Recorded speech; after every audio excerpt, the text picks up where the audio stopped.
In the NFC East, we have the Eagles trying to rebound from a horrible second half, the Giants trying not to be the worst team in the NFL, the Commanders hoping to be this year's version of the Texans, and people still trying to figure out what the heck Jerry Jones meant by saying, all in. I told you I had a lot to say about this division.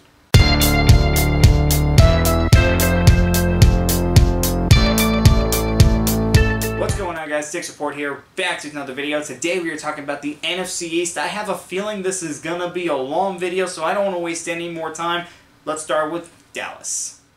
Jerry, don't say you're going all in unless you're going to go all in. Really? What the heck did you mean by going all in? We're going to lose all of our pieces and the only thing we're going to do is bring Zeke Elliott back? Is that what you meant by going all in? Going all in with just going with young players, taking a chance, going all in by not extending CeeDee Lamb, Dak Prescott, or Micah Parsons? Is that what you meant by going all in? I'm trying to understand what the heck Jerry Jones was talking about. Everybody is. It just sounds like they had plans, but they just couldn't make the money work. I really don't know. In the draft, they did pick up an offensive tackle in Tyler Guyton, but he's a little bit of a project. We'll see how long it's going to take before he really becomes a fixture on the offensive line. If he becomes a fixture on the offensive line, although they have been doing a good job drafting offensive linemen. I need to stop saying offensive linemen now. But back to other problems. They lost a lot of players in free agency, and like I said, they didn't bring in that many. I mean, they did get Zeke Elliott back, but he's pretty much a shell of his former self. I don't know what kind of value he's going to add to this team. And Dak Prescott, CeeDee Lamb, and Micah Parsons are entering the final years of their contracts. Now, Parsons, he does have the fifth-year option, so that's good for Dallas, but Lamb and Prescott both need new contracts, and if they don't want to re-sign those guys, I know about 5 other teams that are going to want Dak Prescott as their quarterback, at least, and then 31 other teams that are going to want either Lamb or Parsons. That's how dominant they are during their young NFL careers.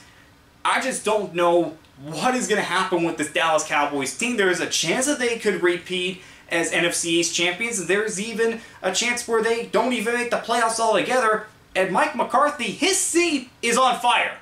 If he does not do something spectacular this year, he's not coming back. And I don't just mean winning a playoff game.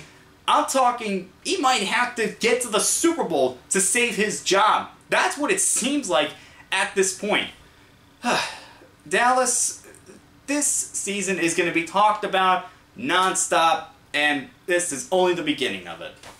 Okay, so I said that the Giants are looking to not be the worst team in the NFL this year, and that's pretty much the goal for this season, I think. Maybe they should be the worst team in the NFL. That way they can get the #1 overall pick and just take the top quarterback prospect.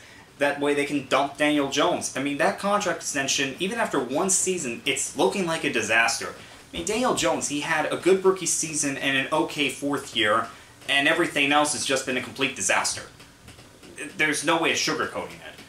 And they drafted Malik Neighbors just to see if they can squeeze a little bit of success out of Jones. I just don't know if that's going to work or not. A lot of people are thinking it's not, and they're going to be looking for a new quarterback in the 2025 draft. I know they're saying the quarterback class is not going to be as great, but let's say the Giants do get the #1 overall pick and they get the top quarterback. I don't think it really matters. But at this point, what exactly is the future for the Giants going forward, even if you take Jones out of the equation? Because this team did lose Xavier McKinney and Saquon Barkley. Now, they do have some good pieces. Kayvon Thibodeau's coming off an 11.5 sack season. Deonte Banks had a very good rookie season. You're hoping Malik Neighbors is going to be a very good player. Maybe Evan Neal can turn it around. I mean, Dexter Lawrence is one of the best nose tackles in the NFL, so there is some talent on this team. You just don't know the players that are going to be there 3 years from now.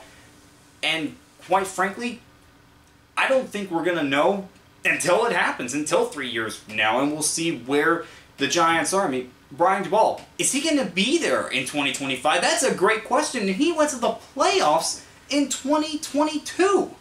That's how quickly things change in the NFL, but I got to tell you guys about that. Really, for the Giants, I think it's just about not being a complete disaster and trying to figure out which of these players are going to be in your long-term plans. That's really where the Giants season is going to come down to, and who knows, maybe they can surprise some people. Daniel Jones turns out to have a not spectacular but good enough season. Malik Neighbors becomes a #1 option right away, and some of the young guys do break out, but that would pretty much have everything going right for them, and the odds for that, I don't think I have to say it. Nobody had a worse second half to the season than the Philadelphia Eagles. I mean, at one point, this team was 10-1 and looking to be the best team in the NFL, looking to go back to the Super Bowl, and then it just fell apart for them. They lost the division to Dallas, and then they lost to Tampa Bay in the first round of the playoffs, and now they're just looking to come back from that. Part of the reason why was the secondary just kind of fell apart during that stretch. And they got Chauncey Gardner-Johnson back. They drafted Dejon Cooper in the second round. And then the first round they get Quinyon Mitchell, who a lot of people had as a top 15, maybe even top 10 pick. Somehow he fell all the way outside of the top 20 to 22. I still do not know how they let the Eagles get him. But I digress. The Eagles are looking to rebound. You could definitely see it. But everything's going to rest on Jalen Hurts.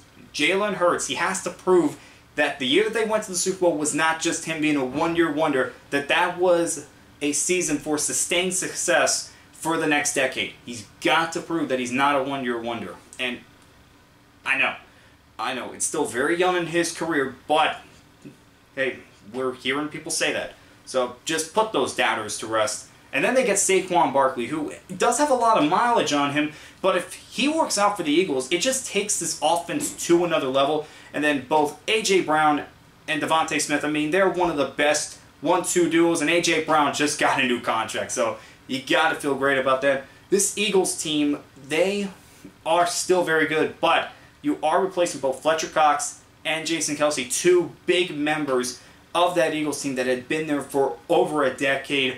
Just great play all around. So those are two big holes that they're going to have to fill. We'll see how it goes for them. But really for the Eagles, I would put money that they get back to the playoffs. I think this team is just way too talented for that not to happen. I hope I didn't just curse them. Washington. The more I think about this team, the more worried I get. Now, they brought in Jaden Daniels. They got him with the 2nd overall pick. They got Johnny Newton in the 2nd round. I still don't know how that happened. They have a new head coach in Dan Quinn. They brought in a bunch of guys that they hope can contribute to helping turn this team around, a few of which being offensive linemen, which is what they need. But at the same time, I don't know if the offensive line can really protect Daniels. And I know they brought in some pieces, but I don't know if that was really enough, especially in the draft. They didn't address offensive line until the 3rd round, and I believe that was the only offensive lineman they took. For a team that has a rookie quarterback, you want to make sure you have everything you need to protect him, and they have a decent receiving core. I mean, you're hoping Jahan Dotson has a breakout season, and Terry McLaurin is one of the most underrated receivers in the NFL, one of the most underrated players in the NFL, and Brian Robinson, I feel like he's going to have a really good season for the Commanders, but it's the offensive line that is really scaring me a little bit. And I know Daniels can make plays with his legs. That's why he won the Heisman Trophy with the Tigers, the LSU Tigers this year.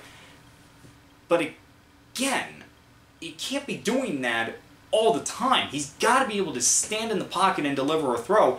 And I just don't know if the offensive line can do that for him or open up holes in this running game for Brian Robinson.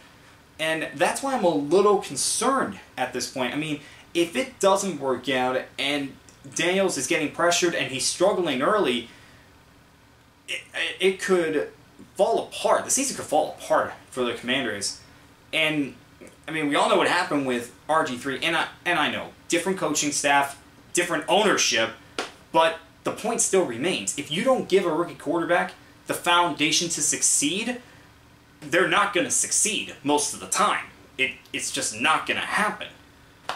That's why I'm really concerned, and I don't know what to expect from this Washington team. I mean, nothing would surprise me. If they can protect Jane Daniels, maybe they could make a push and maybe get a wild card spot. Maybe push for the division. I don't know. But at the same time, they could be picking in the top 5 all over again. This is just a team where you're not sure what to expect once the season starts. And we're probably not even going to know what to expect until a few weeks into the season, if I'm being completely honest. So this training camp is big for them to make sure that they have the foundation in place for the future. I mean, Dan Quinn, he's getting a second chance at a head coaching job, and with his first head coaching job, he took the team to the Super Bowl. Can he do that with the Commanders? Can he help build this team so that they can make a push for years to come? Alright guys, those were my thoughts on the team. Okay guys, those were thoughts that I had on the NFC East teams. Let me know what you think down in the comments below. Next up is the AFC North. And as always, I'll see you guys next time.